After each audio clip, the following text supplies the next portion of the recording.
Hello everyone, आपका इस channel में फिर से स्वागत है। मैं आशा करता हूं आप सब लोग अच्छे होंगे। अभी तक हमने 3 विरोध के बारे में देखा है: अदन की वाटिका, जल प्रलय, नूह का जहाज और बाबेल की गुम्मट, टावर ऑफ बाबेल। इन तीनों जगह हम देखते हैं कि मनुष्य ने परमेश्वर का विरोध किया है। अदन की वाटिका में आदम और हव्वा ने वो फल खाया जिसको परमेश्वर ने खाने के लिए मना किया था, और परमेश्वर ने उन्हें उस वाटिका से बाहर कर दिया। उसके बाद मनुष्य के मन में बुराई ही उत्पन्न हो रही थी और मनुष्य जादू, टोना, तंत्र, मंत्र और खून खराबा करने लगा था, और परमेश्वर ने पानी से, जल से धरती का न्याय किया। बाबेल में मनुष्य ने परमेश्वर के किए हुए वायदे और आशीष को ठुकरा दिया। उसके कारण परमेश्वर ने उनकी बोली में गड़बड़ी कर दी। यहां पर सिर्फ मनुष्य ने ही परमेश्वर का विरोध नहीं किया, परंतु परमेश्वर के पुत्रों ने भी परमेश्वर का विरोध किया है। अदन की वाटिका में शैतान सांप के द्वारा मनुष्य को बहकाता है उस फल को खाने के लिए जिसे परमेश्वर ने मना किया था, और परमेश्वर उस पवित्र करूब की महिमा उससे छीन लेता है और उसे अधोलोक में डाल देता है।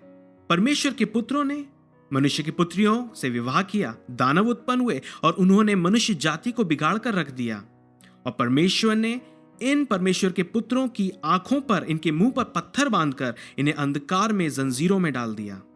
बाबेल की गुम्मट में परमेश्वर के पुत्र वापस से दूसरी बार धरती पर आए और इन्होंने मनुष्य की बोलियों में गड़बड़ी कर दी, परंतु वापस से इन्होंने मनुष्य की पुत्रियों से विवाह किया, दानव उत्पन्न हुए। परंतु इस बार परमेश्वर ने मनुष्य जाति को नाश नहीं किया। परमेश्वर कुछ अद्भुत करने जा रहा था। उत्पत्ति 12:1-3।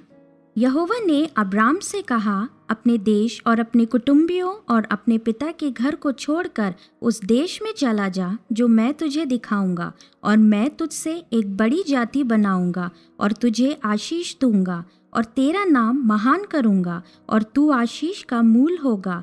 जो तुझे आशीर्वाद दे उन्हें मैं आशीष दूंगा, और जो तुझे कोसे उसे मैं श्राप दूंगा, और भूमंडल के सारे कुल तेरे द्वारा आशीष पाएंगे। यहाँ पर परमेश्वर अब्राम को चुनता है एक नई जाति बनाने के लिए, एक नए देश में ले जाने के लिए, ताकि उसके द्वारा सारे देश, सारी जातियों को आशीष मिल सके। तो क्या इसका मतलब यह है कि सारा देश, सारी जातियां अभी आशीषित नहीं है? क्या परमेश्वर इन सारी जातियों, इन सारे देश का प्रभु नहीं है? अगर प्रभुता परमेश्वर की नहीं है तो इन सारे देशों पे प्रभुता कौन कर रहा है या कौन कर रहे हैं? व्यवस्था विवरण 32:7-9। प्राचीन काल के दिनों को स्मरण करो, पीढ़ी पीढ़ी के वर्षों को विचारो। अपने बाप से पूछो और वे तुमको बताएगा। अपने वृद्ध लोगों से प्रश्न करो और वे तुझसे कह देंगे। जब परम प्रधान ने एक एक जाति को निज निज भाग बांट दिया और आदमियों को अलग अलग बसाया, तब उसने देश देश के लोगों की सीमाएं इस्राएलियों की गिनती के अनुसार ठहराई, क्योंकि यहोवा का अंश उसकी प्रजा है, याकूब उसका नपा हुआ निज भाग है। यहाँ पर मूसा इजरायलियों से बात कर रहा है और उन्हें याद दिला रहा है पुराने समय के बारे में कि कैसे परमेश्वर ने देशों को बांटा। इस वचन, इस पद को जो अभी हमने पढ़ा, उसको समझने के पहले मैं कुछ चीज़ों को आपके सामने रखना चाहता हूँ। जैसे हमने कुछ वीडियोस पहले डिस्कस किया था कि कैसे स्कॉलर्स ने डेड सी स्क्रॉल्स पाए हैं, तो इस पद के बारे में भी उन्होंने रिसर्च किया और उसको कंपेयर किया, जो उस समय की हिब्रू बाइबल थी, जो हमारी बाइबल है, और जो डेड सी स्क्रॉल्स में जो पुस्तकें मिली थी। जब उससे कंपेयर किया तो यहाँ पर, जहाँ पर इंग्लिश में चिल्ड्रन ऑफ गॉड लिखा है और हिंदी में इजरायलियों की संख्या के अनुसार जो शब्द का प्रयोग हुआ है, डेड सी स्क्रॉल्स में वहाँ पर परमेश्वर के पुत्र लिखा है, बेन एलोहिम। इंग्लिश बाइबल में आज जो हमारे पास हिब्रू बाइबल है उसमें बेन इज़राइल लिखा है, परंतु डेड सी स्क्रॉल्स में बेन एलोहिम। इसका मतलब ट्रांसलेशन क्या हुआ? परमेश्वर ने जो देशों की गिनती करी वो किसके अनुसार करी? परमेश्वर के पुत्रों के अनुसार। परमेश्वर के पुत्र ये वही हैं जो बाबेल के गुम्मट के समय नीचे उतरे थे और मनुष्य की भाषा में गड़बड़ी कर दी थी। ये वही परमेश्वर के पुत्रों हैं जिनकी संख्या 70 थी। क्यों? क्योंकि जो देश यहाँ पर बटे हैं वो 70 देश थे, और ये 70 नंबर है ये हमारे लिए आगे जो आने वाले वीडियो हम करेंगे उसमें बहुत महत्वपूर्ण होगा।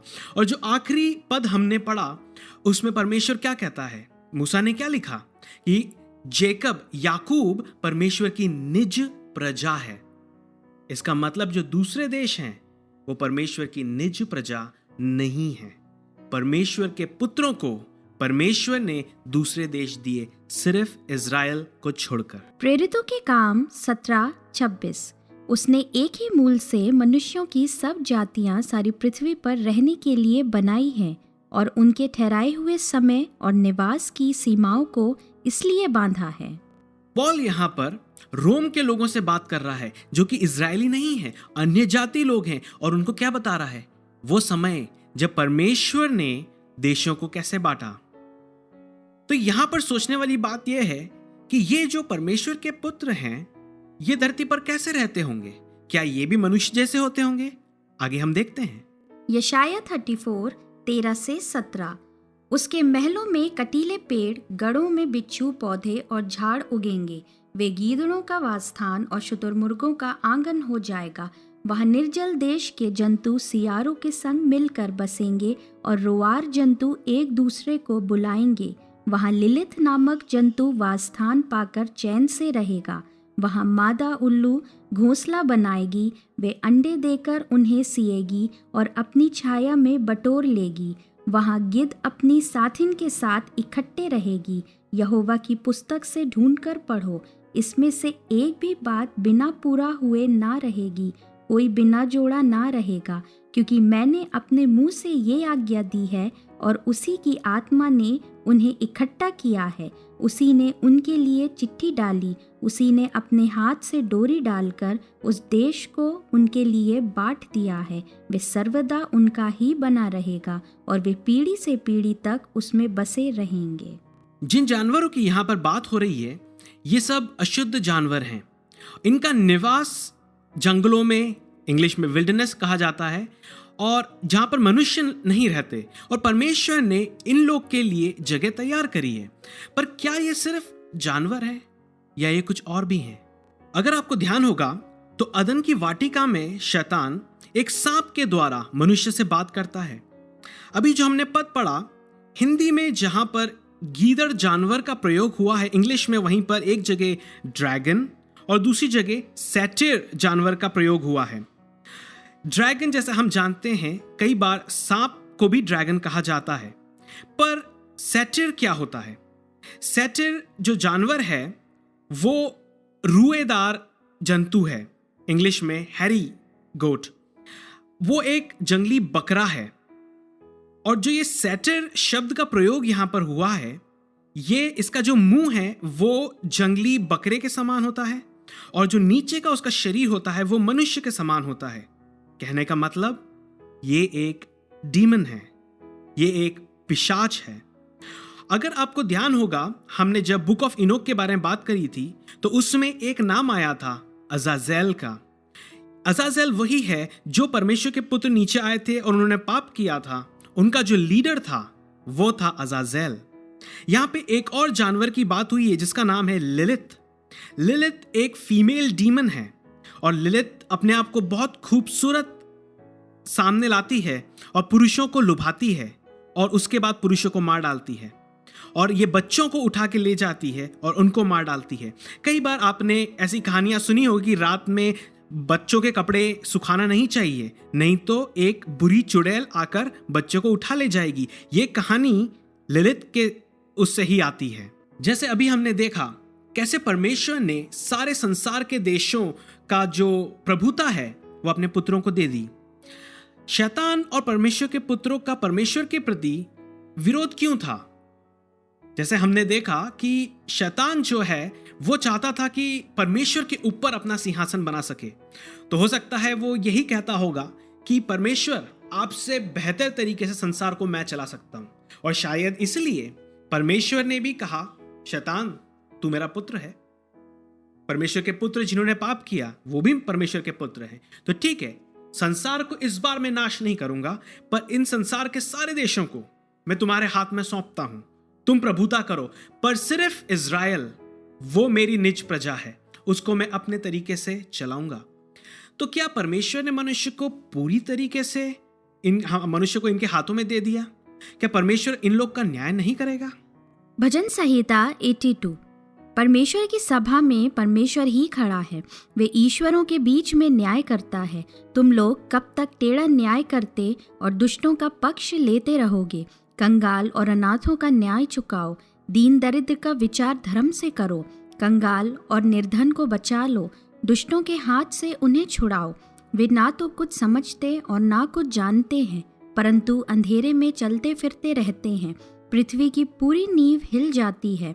मैंने कहा था तुम ईश्वर हो और सबके सब परम प्रधान के पुत्र हो, तो भी तुम मनुष्यों के समान मरोगे और किसी प्रधान के समान गिर जाओगे। हे परमेश्वर, उठ, पृथ्वी का न्याय कर, क्योंकि तू ही सब जातियों को अपने भाग में लेगा।